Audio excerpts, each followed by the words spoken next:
Assalamualaikum warahmatullahi wabarakatuh. Bagaimana kabarnya hari ini? Ya, semoga tetap sehat ya, dan tetap semangat meskipun kita belajar dari rumah. Baiklah, pada pertemuan kita kali ini, kita akan memasuki kompetensi dasar akhir di semester ganjil ini ya. Minggu lalu kita sudah membahas mengenai laporan keuangan. Nah, pada kompetensi dasar baru ini, kita akan mempelajari mengenai jurnal penutup untuk perusahaan jasa. Di mana kompetensi dasar yang akan kita pelajari yaitu pengetahuannya menganalisis akun-akun untuk penyusunan jurnal penutup dan neraca saldo setelah penutupan untuk perusahaan jasa. Untuk keterampilannya yaitu menyusun jurnal penutup dan neraca saldo setelah penutupan untuk perusahaan jasa ya. Adapun indikatornya yang akan menjadi tujuan pembelajaran kita hari ini yaitu mengenai menjabarkan kegunaan jurnal penutup perusahaan jasa, menentukan akun-akun dalam jurnal penutup. Selanjutnya, menyusun jurnal penutup dan melakukan posting buku besar ya. Jadi, pada pertemuan kita kali ini kita akan membahas mengenai jurnal penutup. Nah, tentunya setelah kita melakukan penyusunan laporan keuangan baik pada perusahaan jasa atau perusahaan yang lainnya, nah di akhir itu kita harus melakukan yang namanya jurnal penutup. Jadi, apa itu jurnal penutup? Bisa kalian simak. Jurnal penutup adalah jurnal untuk menutup atau mengosongkan akun nominal dalam perusahaan sehingga pada akhir periode hanya tersisa perkiraan akun real. Jadi maksud di sini mengosongkan akun nominal itu ialah kegiatan memindah bukukan saldo perkiraan nominal, di mana tentunya kalian sudah tahu ya bahwa akun nominal itu ada apa saja ya, yaitu akun yang terdapat di laporan laba rugi ya. Nah, di mana pada akun nominal itu dia akan dipindah bukukan di dalam jurnal penutup ke akun kebalikannya. Jadi yang biasanya tadi di debit dia pindahkan ke kredit. Tujuannya untuk apa? Untuk menolkan akun-akun yang bersifat sementara ya, sehingga bisa dilakukan nanti pencatatan untuk periode berikutnya ya. Jadi penyusunan laporan keuangan di periode ini yaitu harus ditutup dengan melakukan jurnal penutup ya. Jadi, apa kegunaan jurnal penutup itu? Yaitu yang pertama, menghitung jumlah laba atau rugi dari akun pendapatan dan beban. Nah, yang kedua, menolkan saldo akun sementara ke akun modal untuk pencatatan periode berikutnya. Jadi, penyusunan laporan keuangan itu tidak akan bisa lanjut ke periode berikutnya jika tidak bisa melakukan jurnal penutup. Jadi, setelah menyusun laporan keuangan, kalian harus melakukan jurnal penutup ya, sehingga pada periode berikutnya kalian bisa melakukan pencatatan transaksi keuangan kembali ya. Apa yang ketiga yaitu menghitung modal akhir periode. Karena kegiatan penutupan ini, pemindah bukuan akun nominal ini itu akan dipindahkan ke dalam perkiraan modal ya, atau kegiatan pemindahan saldo perkiraan nominal yang bersifat sementara ke dalam perkiraan modal, sehingga perkiraan nominal ini akan bersaldo 0. Jadi berarti nanti si pendapatan akan bersaldonya 0, beban akan bersaldonya 0, dan akan menunjukkan perkiraan modal akhir periodenya itu berapa ya. Itu adalah kegunaannya. Nah, yang keempat, menyajikan neraca awal periode berikutnya setelah dilakukan penutupan buku. Jadi nanti setelah melakukan jurnal penutup ini, kalian akan melakukan yaitu menyusun neraca saldo setelah penutup yang nantinya akan digunakan menjadi neraca saldo awal dalam pencatatan periode berikutnya. Selanjutnya, Akun-akun apa saja yang ditutup? Seperti yang sudah dijelaskan di pengertian jurnal penutup, bahwa akun-akun yang ada pada jurnal penutup itu yaitu akun nominal, ya, atau akun yang berhubungan, akun yang bersifat sementara, ya. Nah, contohnya seperti apa saja? Di sini ada pendapatan dan beban. Ini biasanya adanya di laporan laba rugi, ya, karena dasar pembuatan jurnal penutup itu adalah worksheet atau neraca lajur kolom laporan laba rugi, karena lebih ke akun nominalnya, ya, yaitu pendapatan dan beban. Terhadap apa nanti? Yaitu terhadap ikhtisar laba rugi, ya. Selanjutnya, selain ketiga ini yaitu ada akun private, karena akun private ini juga dia sifatnya sementara supaya nanti menghasilkan modal akhir periodenya itu berapa, ya. Itu adalah akun-akun yang ditutup. Nah, sumbernya dari mana semuanya ini? Semuanya bersumber dari worksheet, tadi sudah dijelaskan, ya, atau neraca lajur di bagian kolom laba rugi. Dan kalau private ini ada di neraca, ya, seperti itu. Oke, dan kapan dibuatnya? Seperti yang telah kalian tahu tadi, bahwa pembuatan jurnal penutup ini yaitu ketika kita sudah melakukan penyusunan laporan laba rugi, ya. Berarti kalau penyusunan laporan laba rugi berarti semuanya ini dilakukan di akhir periode, ya. Jadi jurnal penutup ini dibuatnya di akhir periode setelah kita melakukan penyusunan laporan laba rugi, ya. Oke, selanjutnya, jadi bagaimana cara mengerjakan jurnal penutup? Nah, bagaimana cara mengerjakannya? Kita lihat di sini ada skema pengerjaan jurnal penutup. Tentunya sudah jelas sekali, yang nama jurnal penutup itu kan tadi untuk menolkan akun nominal atau akun yang bersifat sementara seperti private tadi, ya.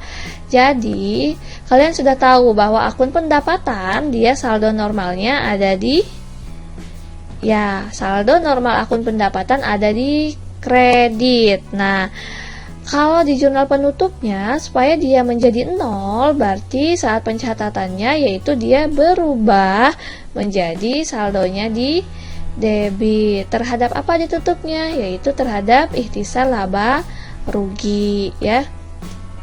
Nah, akun beban, sisanya itu kan saldo akhirnya itu atau saldo normalnya ada di debit. Bagaimana dengan jurnal penutup? Berarti dia akan dibalik menjadi kredit, ya. Termasuk dengan modal. Menutup akun modal di sini dia menutup akun laba, ya. Jadi kalau misalkan nanti di worksheetnya neraca lajurnya dia perusahaannya memperoleh laba, maka posisinya si modal tetap di kredit, ya. Namun jika si perusahaan mengalami rugi, berarti dia posisinya akan berbalik, si modalnya di debit, yang di kreditnya adalah ikhtisar laba rugi, ya. Begitupun dengan private, ya. Private itu kan dia normalnya posisinya di neraca itu di debit, ya. Nah, saat melakukan penutupan, maka dia akan dipindahkan ke kredit, ya, dengan akun penyeimbangnya yaitu modal, ya. Jadi bagaimana langkah-langkah menyusun jurnal penutup? Seperti yang tadi sudah dijelaskan, ya, bahwa ada 4 langkah untuk menyusun jurnal penutup. Yang pertama itu tadi menutup seluruh akun pendapatan yang akan ditandingkan dengan ikhtisar laba rugi, ya. Ini tadi sudah dijelaskan juga, pendapatan yang saldo normalnya di kredit saat dilakukan penutupan dia menjadi debit. Nah, yang di kreditnya yaitu ikhtisar laba rugi, ya. Nah, yang kedua itu adalah menutup seluruh akun beban. Jadi sama, ya, tandingannya terhadap ikhtisar laba rugi. Nah, akun beban seperti yang kita tahu, dia itu saldo normalnya ada di debit ya. Oke. Nah, bagaimana jika dilakukan penutupan supaya saldonya menjadi 0, maka posisinya dia harus dibalik, yaitu beban menjadi kredit dengan akun tandingan yaitu ikhtisar laba rugi ya. Nah, langkah yang ketiga yaitu menutup laba atau rugi yang diperoleh oleh perusahaan dengan tandingan modal. Nah, bagaimana cara menentukan laba atau ruginya? Tentunya saat kalian membuat neraca lajur laporan keuangan, di situ sudah bisa diketahui berapa jumlah laba atau ruginya suatu perusahaan ya. Misalkan jika perusahaannya laba, maka jurnal penutup yang dilakukannya adalah ikhtisar laba ruginya di debit, modalnya di kredit. Berapa nominalnya? Sebesar jumlah si laba itu yang diperoleh oleh perusahaan ya. Nah, apabila rugi, maka dia dibalik. Modalnya yang di debit, ikhtisar laba ruginya di kredit. Berapa nominalnya? Tentunya sama ya. Rugi perusahaan ini dia diperoleh nanti nominalnya dilihat dari laporan laba rugi yang telah kita buat sebelumnya ya. Nah, langkah yang keempat, menutup akun private dengan akun tandingan modal ya. Ini di luar akun nominal tapi dia termasuk ke dalam akun sementara juga. Makanya dia dilakukan jurnal penutup. Bagaimana dengan jurnalnya? Yaitu modal di debit, private-nya di kredit. Ini dibalik juga ya. Oke. Nah, langkah setelah menyusun jurnal penutup ini, ada contoh soalnya ya. Silahkan. Nah, ini contoh soalnya. Kantor akuntan publik Anjani, penggalan worksheet bagian laba rugi. Jadi ini yang di sini tidak dicantumkan semua, tapi ini penggalan worksheetnya ya, bagian kolom laba ruginya. Tentunya kalian bisa bayangkan atau kalian bisa buka catatan kalian yang minggu lalu ya, karena ini berhubungan dari soal yang minggu lalu ya, jadi saling berkesinambungan. Nah, ini adalah worksheet laporan laba ruginya. Kenapa di sini saya tulis juga diketahui private di worksheetnya sebesar sekian? Karena tidak bisa dicantumkan secara keseluruhan worksheetnya ya, karena nanti hasilnya malah buram kecil ya. Jadi labanya juga sudah diperoleh. Nah, kira-kira bagaimana cara membuat laporan jurnal penutupnya? Nah, bagaimana kira-kira cara membuat jurnal penutupnya? Dari laporan ini menghasilkan jurnal penutup sebagai berikut. Ya, ini jurnal penutupnya. Tentunya sudah paham ya. Untuk jurnal penutup perusahaan jasa sebenarnya simpel sekali ya, karena memang akunnya juga tidak terlalu banyak dibandingkan dengan perusahaan dagang atau manufaktur ya. Jadi tadi pendapatan jasa yang tadinya di kredit, dia jadi di debit ya. Beban-beban di sini yang tadinya dia di debit, di jurnal penutup menjadi kredit ya, termasuk modal ya. Modal terhadap private, ikhtisar laba rugi terhadap modal. Ini sejumlah laba tadi ya. Nah, seperti yang telah kalian ketahui, jika sudah membuat jurnal, maka langkah selanjutnya biasanya yang kita lakukan adalah memposting ke dalam buku besar ya. Nah, bagaimana cara mempostingnya? Caranya tentunya tetap sama seperti jurnal-jurnal pada umumnya yang telah biasa kalian lakukan ya. Ini ada contohnya saja. Misalkan beban telepon, saldo di neraca lajurnya itu kan ada di debit ya. Nanti kalian boleh fokus di neraca lajurnya, lihat di neraca setelah disesuaikannya, atau boleh di kolom bagian laba rugi.